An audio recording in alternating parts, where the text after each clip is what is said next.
Hello and welcome back to the Google Workspace Update podcast from Strawberry 7. My name is Adam. And my name is Adam. We're here every week to bring you all of the latest updates happening in the world of Google Workspace.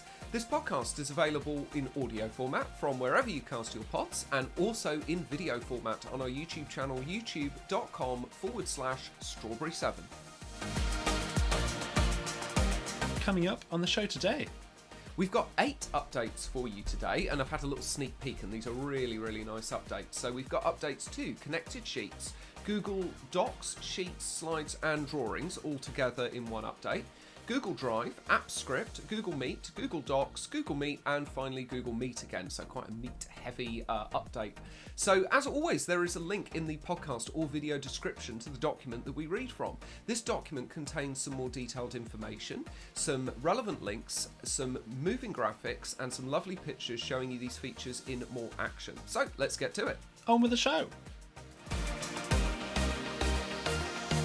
Just before we start with the show, I just wanted to do a little shout out to one of our wonderful American listeners who's a guy called Tim. And I've actually just come off a meeting with Tim. He booked into a meeting with us, which you can do through the podcast or the video description, book into a meeting with me. And he had a little meeting with me to talk about Google Workspace in a bit more detail and incredibly complimentary about the podcast. So thank you again, Tim. Really, really appreciate that. I was saying to Tim, it can be a little bit lonely doing the podcast. You don't always know whether anybody's listening. So it's really, really nice to have a listener contact us and say how much they enjoy it. And I wanted to let you know as well, Adam, that Tim had said that. I think he's probably one of the nicest people I've spoken to, actually. He was really, really complimentary and said how much he enjoyed it. Oh, that's lovely. That sounds great. Thanks, Tim. Yeah. Hello. Yeah, really, really nice. So really, really pleased to have you along with us, Tim, and pleased to have all of our listeners along with us. So I'll hand back over to Adam so he can start with the updates. Thank you very much. So, very first updates that we have for all of our listeners today is to do with Connected Sheets. So using functions in Connected Sheets for BigQuery. So Connected Sheets for BigQuery supports 23 Sheets functions such as average and XLOOKUP. However, all of these functions behave somewhat differently to their native counterparts. Thus, to help Connected Sheets users write better functions, it will now display context-aware help center content in Sheets. The formula help shows descriptions for Connected Sheets functions when writing a formula that would query BigQuery, and otherwise shows descriptions of native Sheets functions.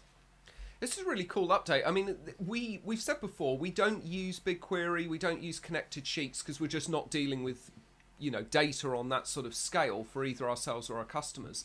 But I can really, really see how this will be useful to make people aware that some of these functions work in a slightly different way. And for anybody interested in this, the moving graphic in our document shows this off really, really nicely.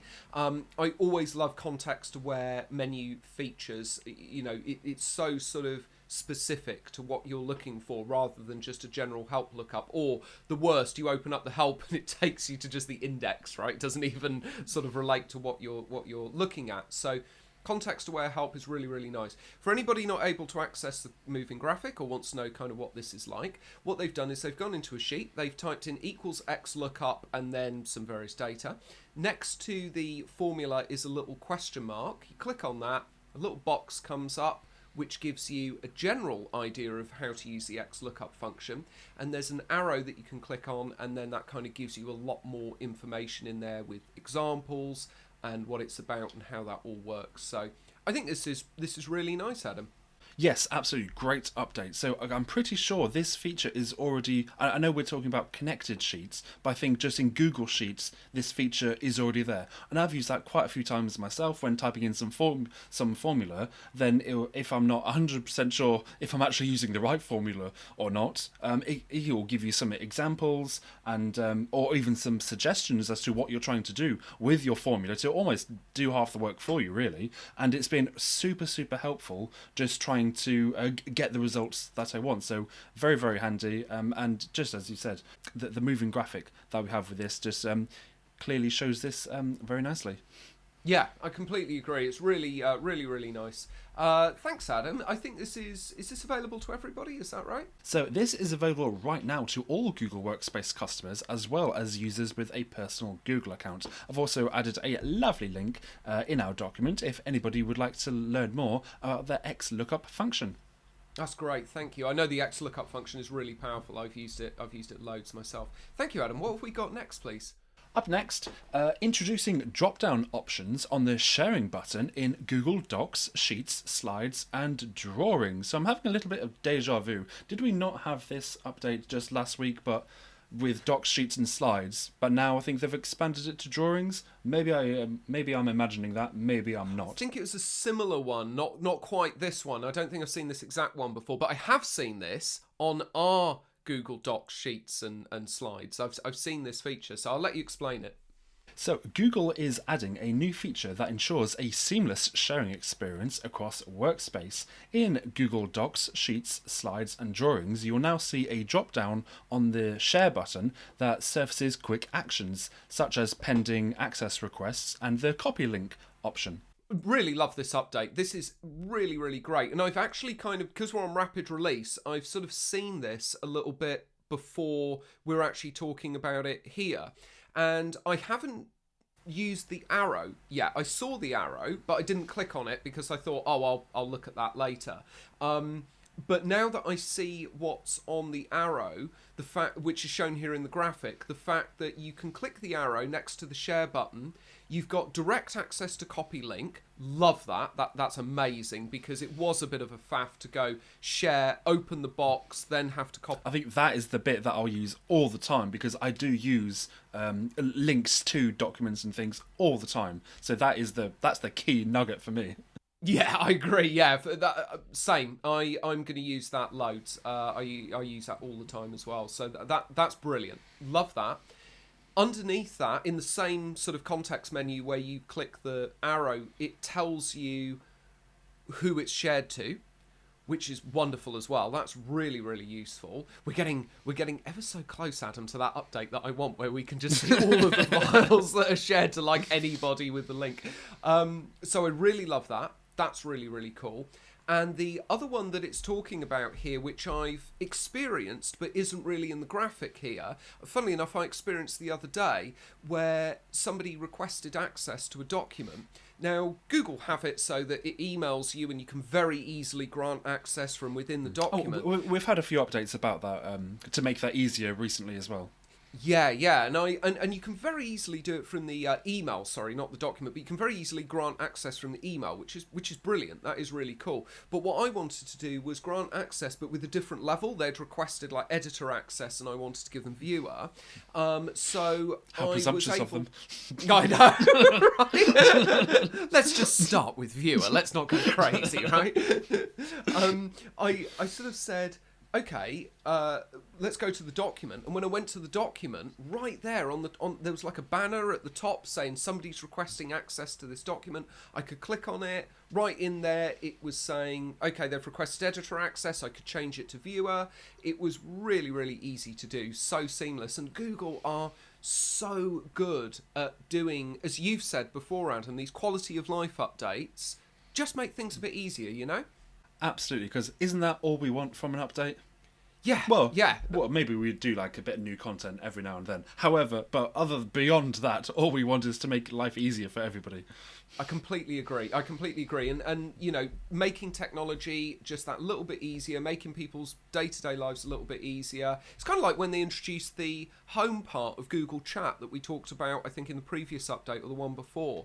I've been using that loads. I've found it absolutely fantastic. Recently, I have now. So we're now using Google Chat. We're using it a little bit more in a slightly different way than we previously were literally a handful of weeks ago, and before then I was like, well, I don't really need the home button because I've got my handful of people that I chat to all the time.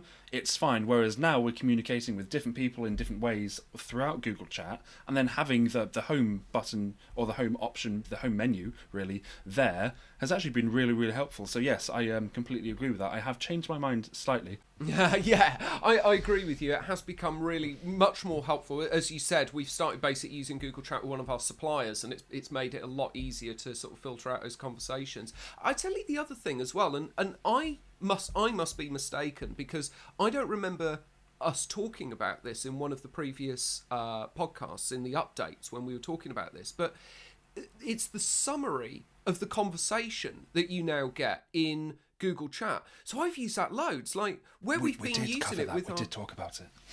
Oh, we did talk about it. Yes. Okay, I must be not remembering it, or I didn't realise what it was maybe when we were talking about it. That is incredible, because I often find now that I'm going into a conversation between the supplier that I mentioned, you, Gary, like you're all sort of involved in it. And the conversation might have gone on with like 20 or 30 messages, but the summary just says, here's the summary, Adam's going to do this, and Gary's going to do that, and Robert's going to do this. And I just go, great, that's what I need to know. And it's so powerful, like that it can do that. It's really, really cool. But I am sorry, listeners, we've gone off on a bit of a tangent, not talking about this update. Not like us at all. But I just wanted to mention those Google Chat updates. I've really noticed those being useful. This is going to be a fantastically useful update. Really, really like this. Absolutely. So this update with the drop-down menu for where you can see your access requests, or easily share, or easily get the link to share your document, as well as seeing who has access to it. So that is rolling out right now to rapid release and scheduled release, and is going to be available to all Google Workspace customers, as well as those with a personal Google account. Ace, thank you so much, Adam. That's brilliant. What have we got next, please? Next up, this is another pretty cool update, actually. So you can now share a link to a specific time in a Google Drive video. So Google is adding new functionality to the Drive sharing button that lets you share time-stamped links to specific parts of a video. So on the web, simply navigate to Google Drive, so drive.google.com. Find and open a video file, play the video, you can even pause the video at a specific moment if you would like, then select the drop down on the share button in the top right corner, select copy link to this time, and then send that link. Brilliant. Again, what a fantastic update. Just a small change that they've made. Really, really nice. We already know, don't we, that when these recordings from Google Meet and various things like that go onto Drive, there's some sort of YouTube-ness going on in the background. It's using like the same technology or something to do with YouTube to process the video, which makes perfect sense, right? I mean, Google have got the de facto sort of video handling program in the world. It makes sense that they're going to use that technology and not reinvent the wheel. And obviously on YouTube for a very long time you've been able to do that. You've been able to share videos at a specific timestamp. So it makes sense that they've kind of brought this technology into the videos that are on Google Drive. But fantastic that they have. I mean, that is going to just, again, I can't think of a specific example when I would have used it, but that is just going to be... Here's an example. You've been at a conference, or you attended a conference, and say 20 minutes into the conference, then the speaker started talking about the part that you were particularly interested in, or a topic that you want to share with your team. Send that timestamp to your colleagues and say, listen up, here it is. Or here's the bit, here's the juicy goss, or something along those lines. Yeah.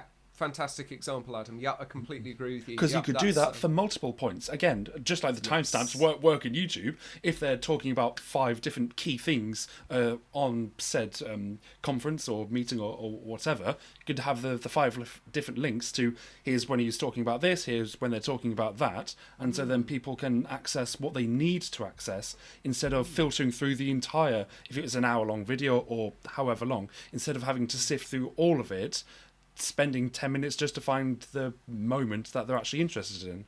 Yeah, that's a really good point. I hadn't actually thought about using multiple links for different timestamps. That's a really good point. I hadn't thought about that. Because one thing that I thought about this, which would be a step beyond what we already have, like this update is very good, but I would love it if you could share a link to a certain duration of a timestamp. So then, say, if in the example that I was given, if the speaker is speaking for 5 minutes about this one particular subject, then you can send a link for those 5 minutes instead of send a link to the hour-long video, but it starts at 20 minutes in or something, just send them literally just the bits that are important to them. Yeah. You're almost at that point, Adam, like trimming that part of the video out and almost creating a precisely. new video, because you got really, really good idea. Well, obviously the AI bot is listening to us, so it'll pick that up and we'll see that in the next update. So I understand that would probably be a little bit more challenging to do that bit, but I'm sure Google may have some funds behind them to back these ideas. But I'm sure they can find a few quid down the back of the sofa dig deep, Google, dig deep. Scrape together the developers. They got one or two people who are pretty good at developing stuff. So yeah, cool. Thank you, Adam. What have we got next, please? Oh, sorry, did I mention that this is actually rolling out right now to rapid release and scheduled release? It's also available to all Google Workspace customers and those with a personal Google account, and I've added a link in our video if anybody would like to learn more about copying a specific time in the video. Don't think I mentioned that, so there you go. Thank you, Adam. Sorry, I'm getting a bit ahead of myself, but yeah, thank you, Adam. That's great. What have we got next, please? Up next, version history limits for AppScript project. So for all new scripts, you'll be able to create and save up to 200 versions of your script. If needed, you can permanently delete a script version from the project history page.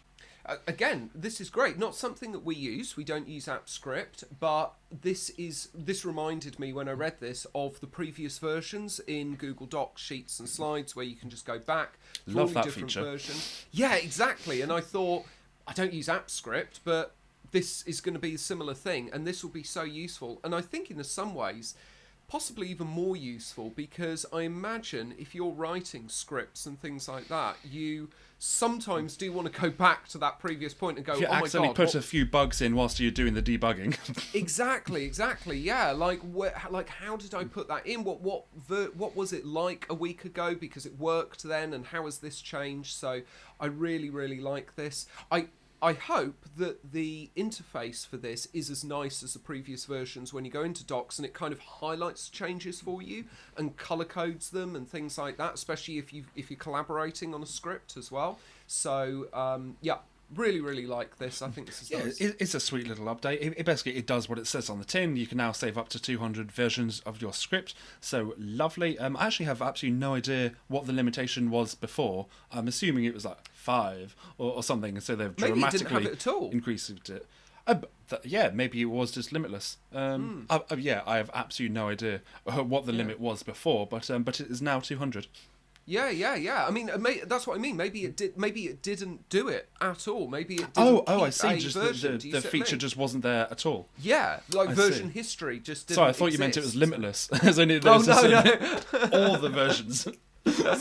I mean, they could have done that. We have seen them do that before. It would be quite odd if we actually talked about it in the last podcast. I remember you saying that, like, it's a bit odd when they kind of go, oh, you used to be able to save unlimited versions and now you can save 200. It's a bit of a step backwards. But it does say version history limits is now available, but it might be that it just had nothing before. And it's interesting as well, and this is an interesting point for any listeners who are using AppScript, it does say for all new scripts, as Adam read there. So I think this is something where, this is why I think it wasn't available at all before. It may not be able to conjure the version history for an older script that didn't actually have any history saved for it. It's almost like a bolt-on that they've added, but it can only bolt it on when it's creating a script. It can't do it for any of the historic ones. So I think that's an important point. Thank you, Adam. I think this is available for everybody, right? Because it's just AppScript, isn't it? So yes, that's right. Available right now to all Google Workspace customers. I've also added a link in our document if anybody would like to learn more about using the developer documentation on working with AppScript versions. Great, that's going to be really useful for anybody using that. Thank you, Adam. What have we got next, please? Okay, so those 4 updates were our little update alerts, which I didn't mention when I started speaking, but there you go. Those are the little update alerts. So then now onto the meatier updates, quite literally. So this update is to do with Google Meet. So you can now launch the Lucid Spark whiteboarding app directly from Google Meet Series 1 board 65 and Desk 27 devices. So way back when, in September 2023, Google announced the next phase of digital whiteboarding for Google Workspace. At that time, they announced the new whiteboarding tools would soon be integrated with Series 1 Board 65 and Desk 27 devices. I think we did cover that on this podcast right here. By the end of this month, so within a couple of weeks really, Lucid Spark by Lucid Software can be launched directly from these devices. With this integration, users will be able to share and participate in a Lucid Spark whiteboard session in a Meet call, either initiated from the Series 1 Board 65 and Desk 27 or a remote participant on the call. Integrating third-party collaboration tools is a key component of the new digital whiteboarding experience in Google Workspace. Specifically, they've heard from customers that whiteboarding tools like Lucid Spark by Lucid Software helps their teams work better together with features like infinite canvas, templates, and diagramming. Lucid Spark can already be launched inside a Meet call from your laptop. Now, you also have the option to use Lucid Spark on the Board 65 and Desk 27 devices within a Meet call. Later this year, Google will introduce support for launching FigJam and Miro directly from Board 65 and Desk 27 devices. We'll provide an update with more information at that time. For more information on the feature of digital whiteboarding in Google Workspace, you can always refer to the initial announcement, and I have added a link for that announcement within our document. Great, thank you for all that information, Adam. So this is a Google Meet hardware update, would you say? Or is it more of a Google Meet update? Because it seems to be hardware, because it's talking about his one board. Let's go with hybrid, because I'd say it's kind of like software that affects the hardware. Yes. So interpret that how you will. Yeah. And I see you've added some links for the Board 65 and Desk 27 devices there if anybody wants to look at it. So it's like we said before, we don't use these devices ourselves, and our customers don't use them. We don't use Lucid Spark, but for anybody who is using this, this is only a good thing, right? If you're using Lucid Spark in your organisation, or your customers are, if you're an MSP, then having the ability to just be able to use that directly within those devices is going to be really, really nice, especially seeing as you could do it within Google Meet already. Now they're bringing it over to the hardware devices. And we've heard before about some of the really cool things that Lucid Spark can do. I've noticed that when Google do these updates, they always seem to do it to Lucid Spark first. Seems to be their favourite child. So I think they... There's always one. Yeah, exactly, yeah. They do have some really nice features. Some of the things it mentions there, like infinite canvas, that sounds pretty cool. And all those sorts of things. So those, I think, are very powerful features in Lucid Spark. And yeah, great to see those in Google Meet hardware devices. Yes, absolutely. It's kind of it's a bit challenging to form a strong opinion about something that we've not really seen, but we have mentioned it a couple of times on this podcast, because I think they've had a few updates over the years now, over time, and sounds pretty cool. I'm sure it's lovely for some users out there. Yeah, for anybody using that, it's going to be great. What's the getting started here, please, Adam? Okay, so for the admins, when the Lucid Spark add-on is installed for your organisation, your users will automatically be able to access the app from Board 65 and Desk 27 devices. You can always visit Google's Help Centre if you would like to learn more about installing add-ons for your organisation, and I've added a link in our document for that. For the end users, though, again, they can visit Google's Help Centre if they would like to learn more about using add-ons with Google Meet on Desk 27 and Board 65 devices. Link in the document. Great, thank you very much, Adam. What's the rollout pace and availability, please? Okay, so rapid release, there is a full rollout, so 1 to 3 days for feature visibility, which starting on January the 29th. Sorry, that was rapid release and scheduled release, I beg your pardon. And this update is available to all Google Workspace customers with Google Meet Board 65 and Desk 27 devices. Great, thank you very much, Adam. I think that kind of confirms it's a bit more, Google Meet hardware in that case, because it's kind of specifically saying you've got to have those devices. But either way, good update. Thank you for the information there, Adam. What have we got next, please? Up next, we have an update for Google Docs. So use comments and action items on your client-side encrypted Google Docs. we're only, 3 weeks into the year, and we're already back on client-side encryption. I've missed client-side encryption updates. It doesn't feel right without those.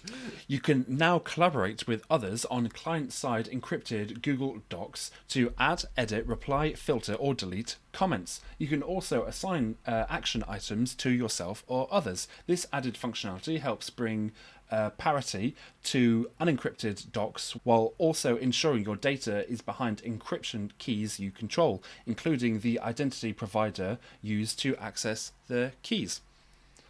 This feature is available as an open beta, which means you can use it without enrolling a specific beta program. While this feature is available for Google Docs initially, with support coming for Google Sheets and Slides in the future. Okay, I mean, I was a little bit surprised when I read this update that this isn't available already.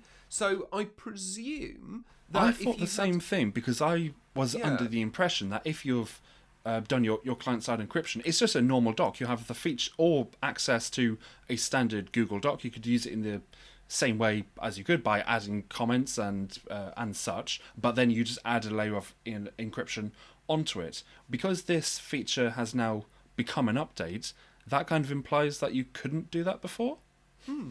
Yeah, absolutely. I thought to myself, when I read this, I thought, oh, that's strange, you couldn't do that before.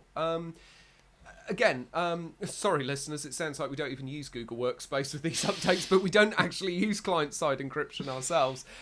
We've done a lot of updates on it. We've talked about it once or twice. Yeah, just once or twice.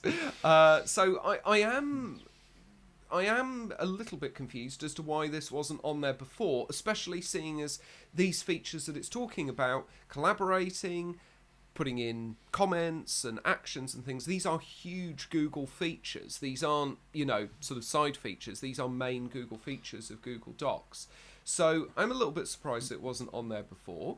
It's great that it is on there now.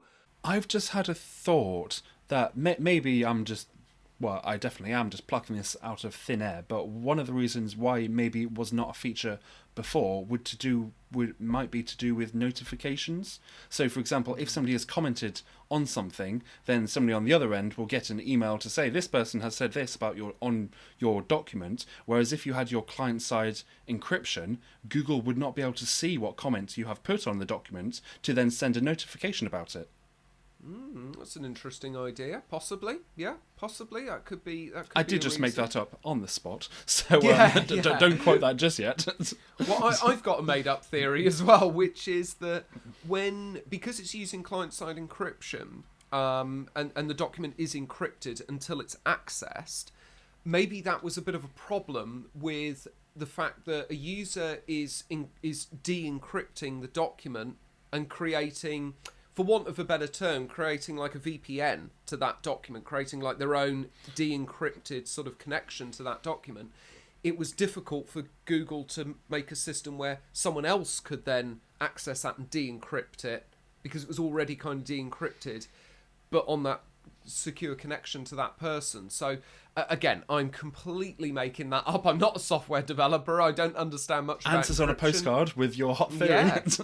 If anybody knows more details about why that is, be very, very interested to hear that. So, the point is, it's great that it can do it now. There's a nice moving graphic in here for anybody interested. The moving graphic doesn't really tell you too much that you wouldn't be used to seeing, because it's just sort of showing comments here and actions. The only thing that's different is that at the top you've got the client-side encryption sort of symbols and bars and things saying it's confidential, it's encrypted. Yes. So whilst typing up this, then I used the word parity there, and maybe it's just me, but I hadn't really used the word parity before. So if anybody is slightly unsure what that is, then that is the state or condition of being equal, especially as regards status or pay. It's also a maths term that you may use the fact of being even or odd. So then you could say the number 10 and 20 have the same parity.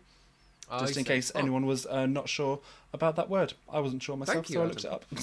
Thank you. Updates and English lessons all combined into one. I like it. Yeah, I mean, it makes sense because they're saying that it's parity to unencrypted documents. So basically saying, yeah, it's bringing them in the same. We do know that Google likes to throw in all big fancy words, don't they? Oh, I love it. Yes, excellent command of the English language. Great. What's the? I think there's some additional details here. Yes, a little bit more on here. So note, when sharing encrypted files, you can only assign viewer or editor permissions. The comment-only permission is not supported. Comments are saved each time the document is auto-saved. If you restore the document to a previous version, the comments added to the document in that version are also restored. Interesting that you can't do it as comment only. Maybe it's to do with the level that it's having to de-encrypt the document to. It would almost make you an editor by default, and therefore that's why the permission isn't available. Interesting. Yeah, because it would either be de-encrypted or it's not. Yes, exactly. There's no... You can't just open one little window. Yeah, that's right. Again, that would be my guess. So yeah. What's the getting started, please, Adam? Okay, so for the admins out there, client-side encryption can be enabled at the domain, OU, and group level. You can visit Google's Help Center if you'd like to learn more about client-side encryption. I've added a link in our document for that. For the end users, if client-side encryption is enabled by your admin, then you can use Google's Help Center if you'd like to learn more about working with encrypted files in Drive, Docs, Sheets, and Slides. And again, I've added a link in our document. Thank you, Adam. And what's the rollout pace and availability, please? Okay, so rapid release, there is a gradual rollout for this update, so up to 15 days for feature visibility, which started on January the 16th. Scheduled release, there's also a gradual rollout, which is starting on February the 1st. This update is available to Google Workspace Enterprise Plus, Education Standard, and Education Plus customers. Cool. So right at the top end there, certainly for business, Enterprise Plus, you can't get any higher. So that's quite interesting. But again, like we said before about client-side encryption things, nice that they've opened it a little bit for education, putting it on the education standard tier. So that's very nice to see. Thank you, Adam. What have we got next, please? So next update. So you can now combine multiple video effects, improve lighting and audio within Google Meet. So Google is launching 3 new features to personalize your appearance in Google Meet. Specifically, they're adding the combine multiple video effects on web and mobile. So you can now combine a background effect with a filter effects to create a more dynamic, fun experience. This gives you the flexibility to find the right mix of effects that will represent you best during your meetings. The new layer icon of yourself tile can be used to keep track of which effects you're using and remove one or all effects at once. You'll also notice a brand new user interface for effects. The streamlined design makes it easier for you to discover and apply various effects. Specifically, you'll notice effects grouped by category, and those 3 categories are backgrounds, filters, and appearance. So backgrounds are now organized into categories based on the type of scene that you're looking at, such as the new backgrounds, blurred backgrounds, your uploaded or company uploaded backgrounds, and more. For the filters, you can sort through filters by category, including funny filters, accessories, costumes, and characters. And appearance, you can adjust your appearance as needed by improving your lighting, framing, and video quality. There's also the studio lighting on the web, so available with Duet AI, which we spoke in quite heavily in one particular episode of this podcast. Available with Duet AI for Google Workspace Enterprise add-on, the new studio lighting feature can be used to simulate studio quality lighting. You'll be able to adjust the lighting position, brightness and colour to look your best. Note that this initial launch for a legible device is required to use this feature. There's also studio sound. This feature will automatically improve poor audio quality from typical Bluetooth headsets and dial-in participants by using AI to create higher audio frequencies. Currently, this feature is available for meetings on the web and dial-in, with support for the mobile Meet app coming in the coming weeks. This feature is available with the Duet AI for Google Workspace Enterprise add-on. Great, thank you for all that information, Adam. There's some really, really nice moving graphics showing all of these different features in action, so I encourage anybody who's interested in these features to go and check that out. For me, the biggest sort of bonus for this, or the nicest part of this, is the fact that they have they've tidied up the interface, and they've made the features more easily accessible by having those 3 categories of backgrounds, filters, and appearance. Yeah, I like that one as well. Yeah, it's one thing I've definitely noticed when you go and apply the visual effects. They're kind of all lumped together at the moment, and it can be quite difficult working out whether you're applying a background or an effect to you. So now it makes more sense why, when you joined on the meeting, first of all, before we started recording, I was as a pirate. That's why because I was trying out this feature. So I think it's really, really cool. I think that it's cool that Google's starting to show off some of the Duet AI features with things like studio lighting and studio sound and things like that. Studio sound is really impressive, isn't it? That it can do that on the fly that quickly to redo your sound. That's really amazing.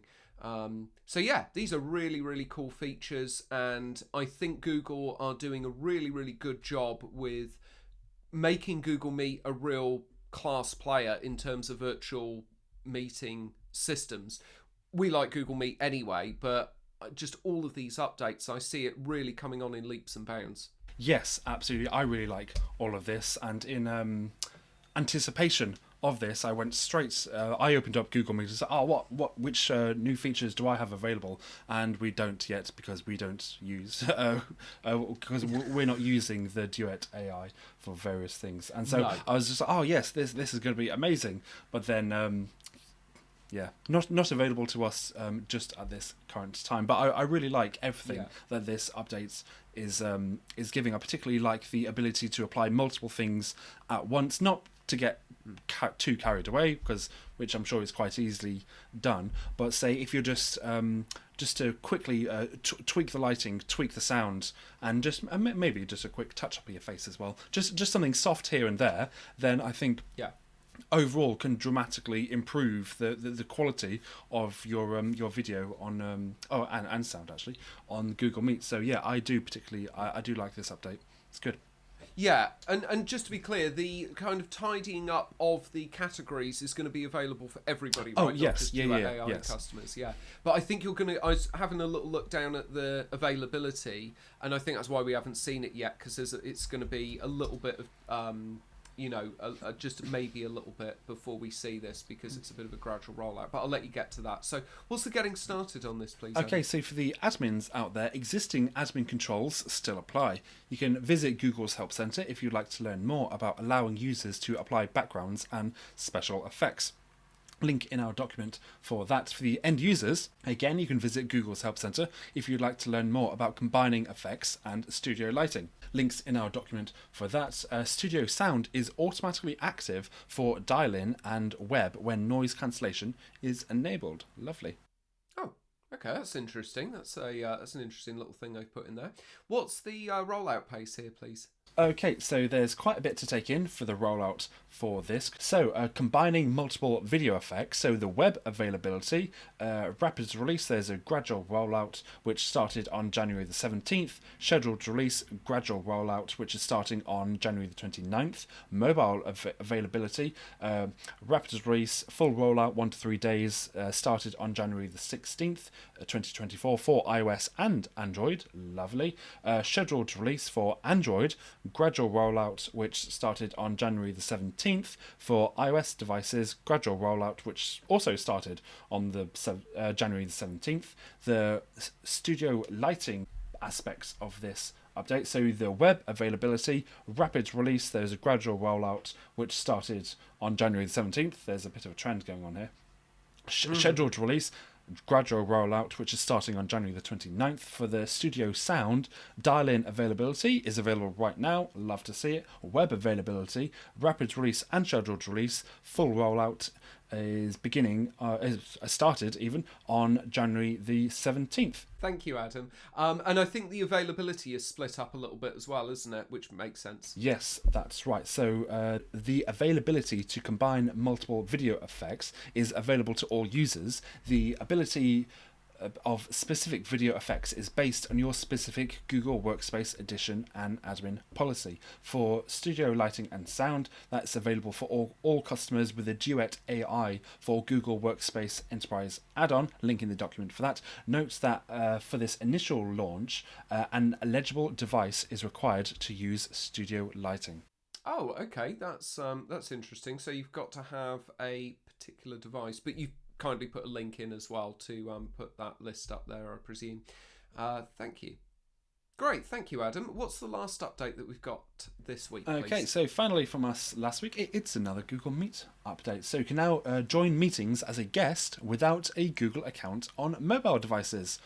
So you can now quickly join a meeting as a guest without signing into a personal or work Google account or creating a new Google account. This functionality already exists for meetings on the web, and by expanding to mobile, guests now have greater flexibility for joining Meet meetings on the go. To join as a guest, you need to be on the calendar invites for the meeting or have been provided the meeting code or the meeting link beforehand. Before you join the meeting, you'll be prompted to enter your name and knock, which is basically asking to join the meeting, and then you can be admitted. Once a meeting host or co-host accepts your knock, you'll jump right into the meeting. Yeah, it's great. I mean, I think personally that this is one of Google Meet's best features, is the fact that you don't need a Google account, you don't need, well, I say you don't need the software, it's mobile, so obviously you need the app, but, you know, on the web, certainly you don't need any software, unlike, you know, something like Zoom, where you have to have an account and you have to have software. So I think it's great that you don't need an account, and that's been around for a long time. It's inclusive, anyone can join. Yeah, and it's just removes those barriers, because I've sort of messaged a few people before who have never used Google Meet before, and they've said, oh, I don't have a Google account, and I'm like, don't worry about it, it's fine, you know, you can join Fear without Google. not. Oh, really? Yeah, exactly. So expanding that to the web is really, really nice. I presume then that when you download the app, the Google Meet app, it used to, sort of like all of the Google apps, the first thing it would do prompt is you say, to sign in. Yeah, I'm guessing now that it kind of goes to a bit of a different interface as a splash page. Yeah, and I'm going to hazard a guess to say it will probably say sign in to create a new meeting, or sign in to do something, or there will just be the option to say to join a meeting. Yeah, I think it might possibly be showing it on this moving graphic as the very. I think that little bit that it's flagging up there, where there's a page and it's got join in the bottom right hand corner as a blue button, is, if you're on the same sort of moving graphic cycle as me, it's there. So, and it's just got a join button in the bottom right, and then you can type in the meeting code. I think that's probably the first screen that you're going to see when you go in. So yeah, really, really nice. I really, really like that. The only bit that I don't love about this, I'm not sure if I'm loving this term knock that they've coined. So just have it as just a request to join, something simple and obvious. Okay, I'm sure it won't trip too many people up, but I'm just not loving the idea that you need to knock. I kind of get what they're going for, but yeah, I imagine another large company with their own meeting software, they've probably already copyrighted the term request to join meeting or something along those lines. Yeah. So they have to come up with something else. But they've gone with knock. Yeah. It's like, meh.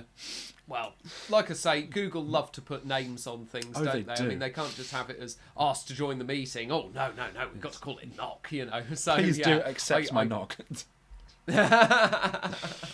Always accept your knock, Adam.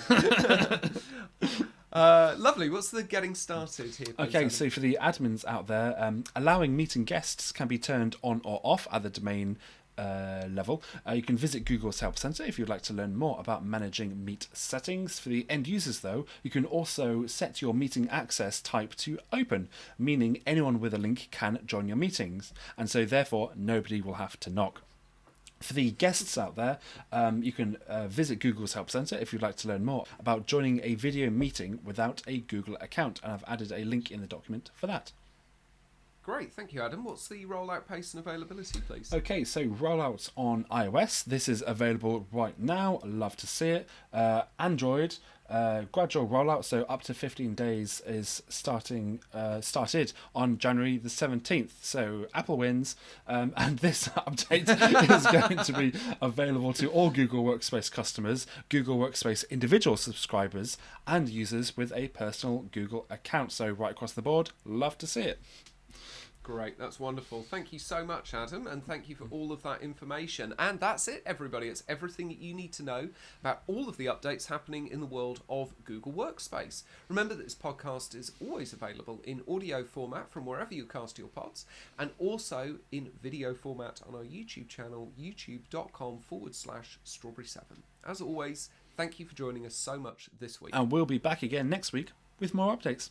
Goodbye. Bye.